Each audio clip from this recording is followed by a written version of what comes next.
Estamos de volta ao programa Fala a Verdade, diretamente do estúdio da TV Osasco, para toda a região. Hoje, nessa quarta-feira, nós estamos aqui o mesmo convidado da quarta passada, o César Parra, está aqui para dar continuidade sobre, no que ele está dizendo, a verdade sobre as urnas eletrônicas. Bom dia, boa tarde, boa noite de novo para o César Parra, nessa quarta-feira. Obrigado, Nilson, obrigado ao Paulo novamente. E só dando continuidade àquilo que nós estávamos falando sobre urnas, sobre a confiabilidade da urna. Então, é uma meia-verdade que as urnas eletrônicas não têm ligação com a internet.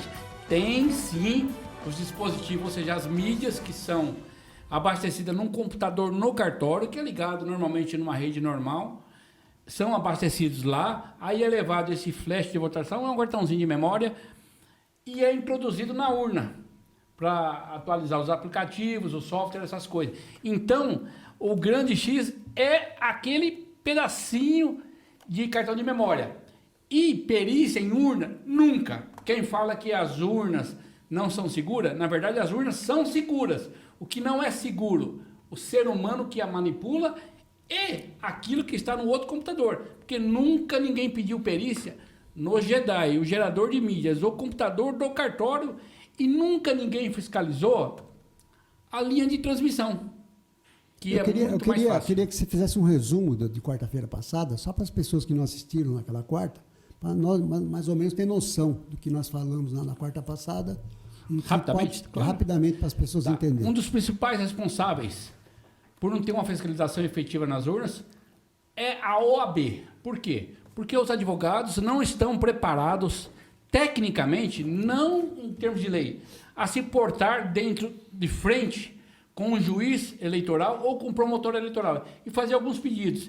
E alguns detalhezinhos que tem que ser feito no dia da carga e lacração das urnas, e principalmente no sábado, que poderia evitar quase que 99% essa insegurança que todos falam. E sobre o que o presidente fala, eu acredito, por ele ser uma pessoa mais bem informada do Brasil, porque ele tem todas as agências de segurança do seu lado, que ele tenha, assim, realmente provas do que ele fala. Mas a desmoralização do Brasil perante o mundo será tão grande que pode acontecer um desastre, tanto financeiramente como qualquer tipo de desastre. Por quê? Porque se o presidente apresentar a prova, ou seja, apresentar a prova seria um hacker que mostrasse como se frauda. Porque se você apresentar números, o povo ainda não está com habilidade para absorver, principalmente a grande maioria do povo brasileiro, absorver essas situações. Por quê? Porque a eleição nada mais é do que números. Não existe nada palpável, nada que você possa pegar e comparar. E mesmo o voto impresso não é uma segurança, eu acredito que é uma segurança de 40% a 50%. Por quê? Porque eu posso fazer alguma coisa, se eu fosse um hacker, tivesse um autoconhecimento e acesso, antes da eleição. E a urna nada mais é do que imprimir aquilo que foi feito anteriormente. Como citado na semana passada, pelo Nilson, brilhantemente, sendo uma máquina de escrever, ou uma calculadora comprada no Paraguai, onde você vai digitar e ela só vai você vai saber aquilo no final. E você não vai saber se fidedignamente, se aquele voto, aquilo que você digitou, é o seu voto. Então precisava ter alguns cuidados antes, durante e depois. E isso eu mostrei na entrevista passada, desculpa até, sobre isso. Então, recapitulando, foi mais ou menos isso. Então, só lembrar, assim, se eu me recordo bem, que a urna, quando ela chega para os cartórios, ela está limpinha, tudo. Só que vem algo separado que é para colocar no Estado de São Paulo, que cada estado tem seus deputados federais e estaduais, senador, presidente, que é um só, né, para todas as urnas, os candidatos a presidente. Que coloca lá algum chip, alguma coisa que você falou naquele dia, TN, alguma coisa, e que ali pode estar o problema, porque é os cartórios que colocam ali, e pode ter algum... Então, ali que deveria ser fiscalizado. Foi o que você falou, então, né? Exatamente assim, ó. A informação sai do TSE em Brasília, para todos os TRS, aqui de São Paulo, Rio, tudo. Tudo concentrado num computador. E dos TRE é enviado a todas as zonas eleitorais do Brasil, ou seja, o TRE de São Paulo envia para todas as zonas eleitorais daqui, de Andradina, de Barueri, de Santana do Parnaíba. E nesse computador, que a gente chama de JEDI, que é o gerador de mídias, lá existe um rabichinho com um dispositivo para que os cartórios eleitorais que já têm esses flashcards, que são apenas um dispositivo, um elemento para capturar tudo, os aplicativos, software, o número do candidato, o número de votação, aí é introduzido nesse dispositivo, ele carrega, é retirado e levado para a urna adequada. Então, ali já está tudo. Se tiver um vírus, já está ali. Se tiver uma mudança de voto, já está ali. Não tem que fazer perícia na urna, porque depois que tirou o flash, após as 17 horas, e após a inspeção dos BUs, pronto, a urna apaga. Ele digita o código de encerramento, que é um código universal, ou seja, para todas as sessões eleitorais, é o mesmo código. Então, ele digitou o código, imprimiu o BU, pronto, está tudo aqui. Por quê? Quando você transmite, leva de volta do cartório no cartório e coloca no computador e é retransmitido, já existe um BU, ou seja, um papel imprimido. Então, nesse percurso de mandar de volta, não tem como alterar, porque tem uma prova física que você pode tocar. Então, não pode dar diferente daqui para o TRE. Então, se eu fosse fraudar, digamos assim, se eu fosse um fraudador, eu fraudaria na transmissão, onde ninguém tem acesso. Deixa eu só esclarecer mais algo aqui. O pessoal que não assistiu na quarta-feira passada quer saber quem é você. Como é que você entende tanto de urna? Então, vamos explicar direitinho por que você entende das urnas. Quando eu parei de jogar futebol, eu fui trabalhar... Jogou no Corinthians, né? Exatamente, joguei no Corinthians. Boa lembrança. Aí eu recebi o convite para participar junto do setor de investigações da empresa americana. Ou seja, a urna eletrônica não é invenção do brasileiro. É invenção do americano. A empresa é situada no Brasil, mas é uma empresa americana. E lá, essa urna já foi descartada, tanto que lá é o voto impresso também. Porque as pessoas acham que o voto impresso, nós vamos pegar o voto, vamos levar para casa no bolso e depois vender a informação. Não, negativo. Vai cair numa urna, isso que eles querem. Então, é uma empresa americana e eu fui trabalhar, olha bem, isso que o brasileiro tem que saber.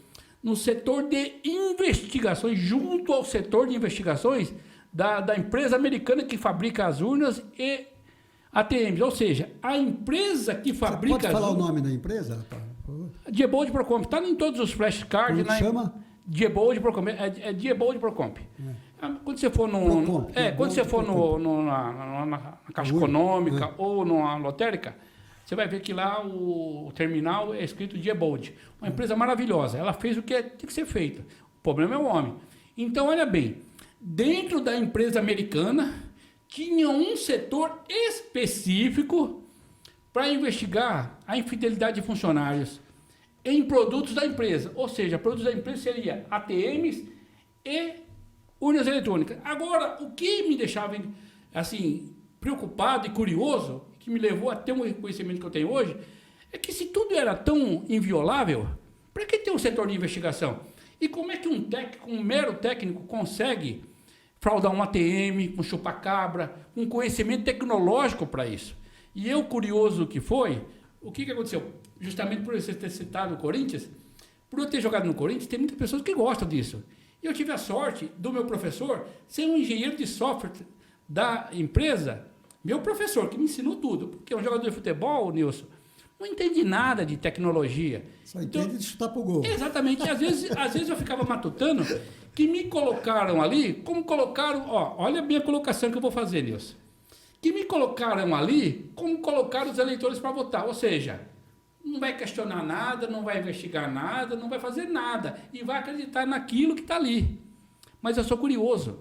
E o Corinthians me aproximou algumas pessoas que nem a empresa sabia.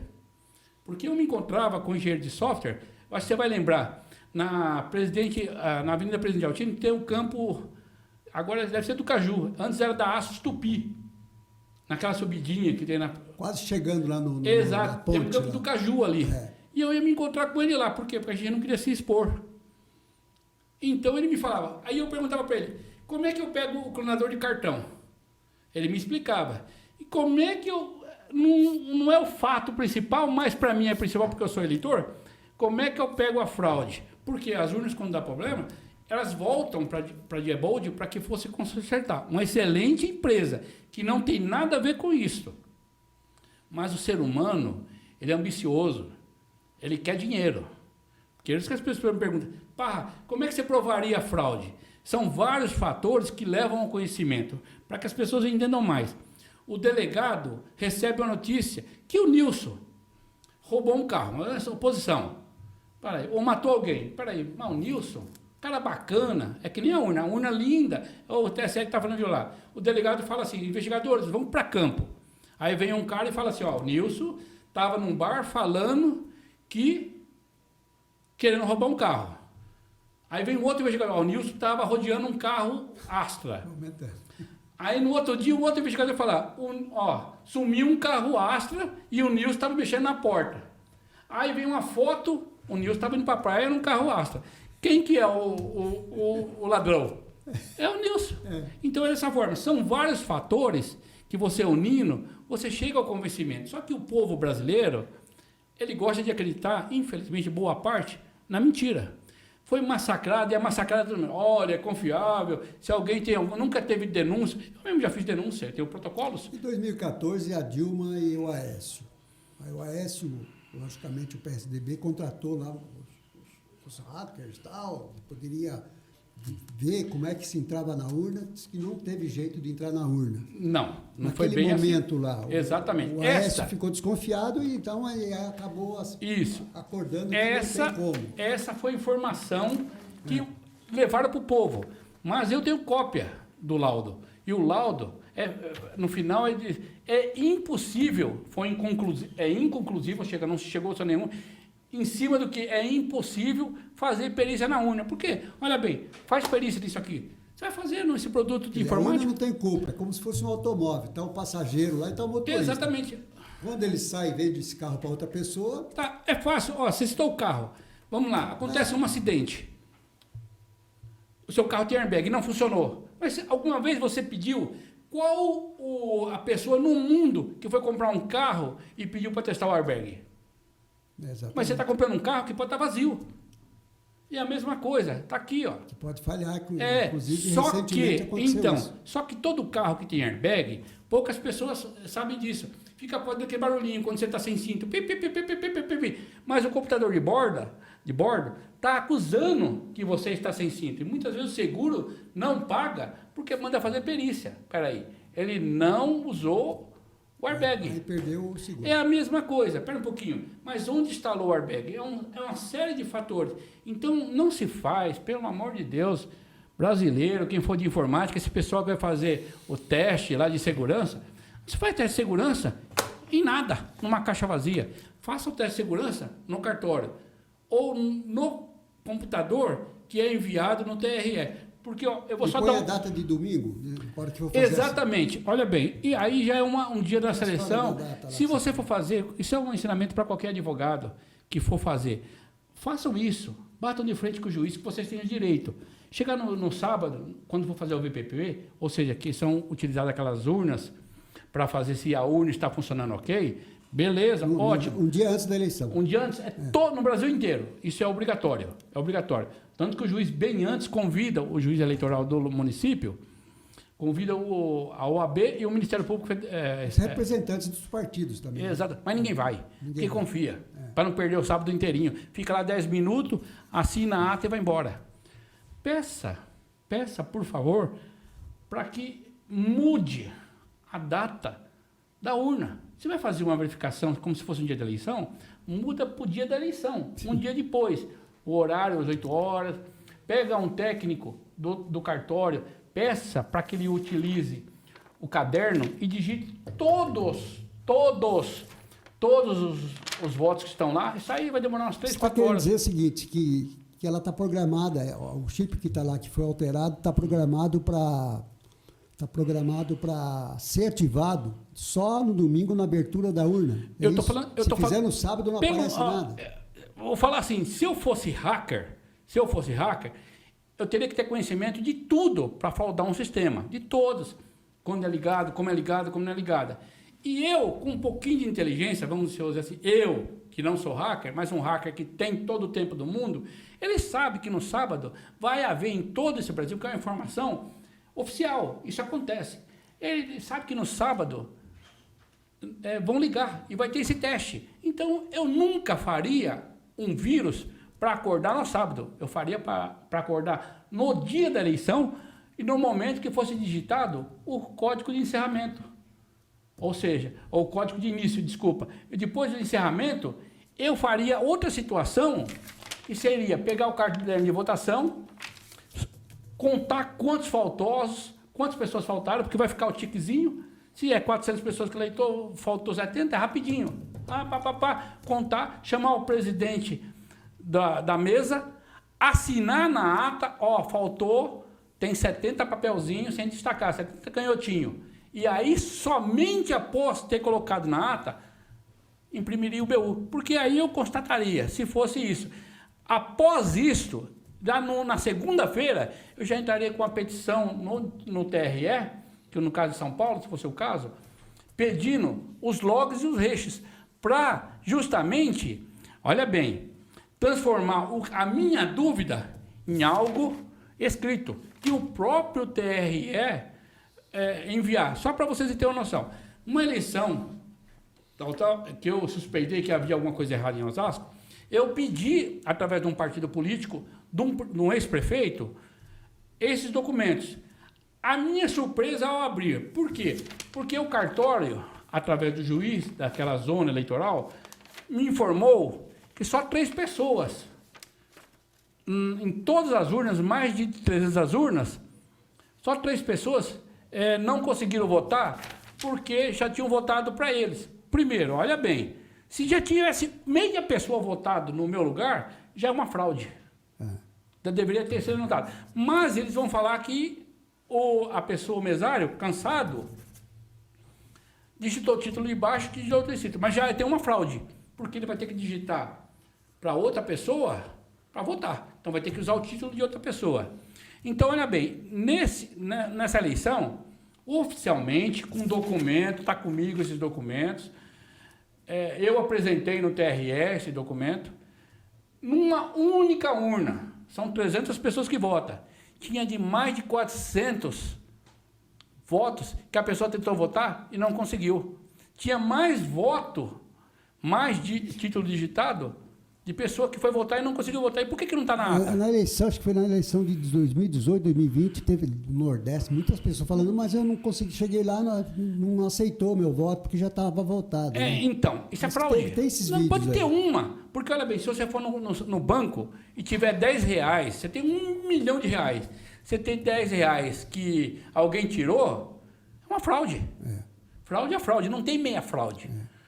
Entendeu? Então, por isso que eu falo, uma coisa importante também. Tem muitas pessoas que falam que a foto de A, digita a foto, aparece a foto de um candidato, aparece a foto do B. É importante dizer o seguinte, que muitas vezes os sabichões, as sabichonas, vão lá e digitam assim, 13, e já confirma. Não dá nem tempo de aparecer a foto. Porque é normal da gente, do ser humano, ter essa agilidade. Então vai lá, eu digito 17, eu nem olho para a tecla. Eu não fico confirmando. Você nem olha para o visor lá. E uma outra, olha, vou citar uma outra urna que eu achei estranho. Que isso aí não tem como. Qualquer perito, qualquer coisa. Mas o TSE vai falar que foi coincidência. Tem uma urna, Nilson, em Osasco, que das 8 horas até as 9h49, olha bem, digitou o início, aguardando digitação de título digitado pelo mesário. Os 49 votos, ela tem das 8 horas até as 9h49, 49 votos. Só que vou tentar ser bem didático. Se você pegar, por isso que eu falo que tem uma pessoa com conhecimento é outra coisa. Se você pegar o primeiro voto, o segundo voto, só um exemplo para as pessoas entenderem. É 1 minuto do aguardando digitação de título e do voto do voto terminado. Se você pegar todos os votos desses 49, é o mesmo segundo. Ou seja, é impossível. 49 pessoas... Mais fácil ganhar na Mega Sena? Não, é até mais do que aquilo que o Bolsonaro falou de jogar a moeda. Porque 49 votos no mesmo segundo. Ou seja, só isso só poderia acontecer Essa é a minha opinião, como um pouco conhecedor. Mecanicamente, já existia alguma coisa pré-determinada. Por quê? O momento que você entrega o título lá de fora, vai no primeiro mesário, assina, aguarda. Você acha que ia dar os segundos iguais? Tem. E outra, 9h49, 49 votos. Outra coisa também é a fila, né, para você votar. Quer dizer, sai um, entra outro, sai um, entra outro. Não tem como cronometrar, não tem como. Eu vou repetir a pergunta que eu fiz semana passada. Venezuela, por que ela entra... Por causa da empresa...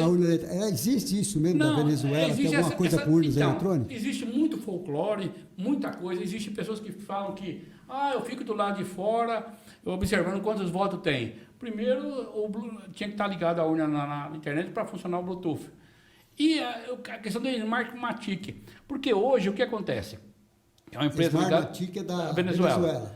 São alguns, os donos são relacionados a lá. O que acontece? Existe muito folclore. O jornalista virou técnico, eu virei jornalista, o jornalista virou técnico de informática. Igual futebol, o cara está na técnico. Eu vejo a empresa, eu confio na urna. Não, mas aí eu vou fazer uma pergunta para você, Nilson. Pode fazer. Porque eu estou na sua frente. Me prova que o voto que você votou é seu. Não tem como. Mas tem um jeito de marcar o voto. Tem? Tem. Desde 2002, eu aprendi isso com quem me ensinou a pegar fraude em urnas. Como que faz para saber se eu votei fácil. mesmo ou não? Eu não falei para saber em quem votei. Olha como é fácil. Só para saber se eu votei mesmo. Tá, é muito fácil. Mas aí você vai saber depois com um pouco mais de dificuldade. Mas vamos lá, o pessoal da OAB, dos advogados que tem acesso ao presidente de partido. No momento que você vai votar, eu vou votar, uma hipótese, no Lula ou no Bolsonaro. Eu digito o 13 e corrijo. Eu digito o 13 e corrijo. Pode ser uma vez, como pode ser 5, pode ser 10. Aí depois eu digito o 22, que era do Bolsonaro, e confirmo. Pronto. Quando eu pedir os log, e as pessoas, tem algumas pessoas que pedem, vai estar lá, aguardando digitação de título digitado pelo mesário, que é o seu título, eleitor corrigiu para presidente, eleitor corrigiu para presidente, eleitor corrigiu para presidente. Voto confirmado para presidente. E como é que eu pego isso aí depois para saber Então, é justamente aí que entra o que eu falei da irresponsabilidade. Para mim é irresponsabilidade, porque quando o juiz eleitoral convida a OAB, um integrante da OAB, ou o próprio partido, que eu acho que todos os partidos são coniventes com algo errado, porque o que é certo tem que ser transparente. Eles não vão. Quantas cerimônias de carga e lacração, eu tive que ficar quieto. Porque se eu questionasse, era perigoso, sabe o quê? O juiz eleitoral, que não é juiz eleitoral, ele está sendo impostado só aqueles dois anos, ele é juiz criminal e civil, e fala assim, poxa, na cabeça, na missão minha cabeça, o que eu estou fazendo aqui? Muitas vezes não vai ninguém da OAB, não vai ninguém do Ministério Público Eleitoral, porque o promotor está numa praia, está viajando, está em casa, está trabalhando também. E aí ele fala, vai, vamos rápido, dá carga nisso aí, vamos embora. E vamos embora para casa. Não tem ninguém para fazer uma petição. Vossa Excelência, por favor, eu quero que mude o relógio para o dia da eleição e vamos fazer o VPP corretamente. Vamos digitar todos os votos do cartório. E a mídia que o senhor abasteceu no JEDAI tem que ser a mesma usada. Depois o senhor faz um backup, o senhor limpa, o senhor faz qualquer coisa. Mas tem que ser aquela. Imagina se eu pegar uma virgem e introduzir e vamos fazer. E só digitar 10 votos. Peraí, eu sou hacker, que eu tenho que ter todas as informações para alterar alguma coisa, eu sei que aqui vai receber 300 votos, ou 50% dos votos vai mudar. Se a mídia, o flash de carga, está com 300 votos, se eu digitar 10, não acorda.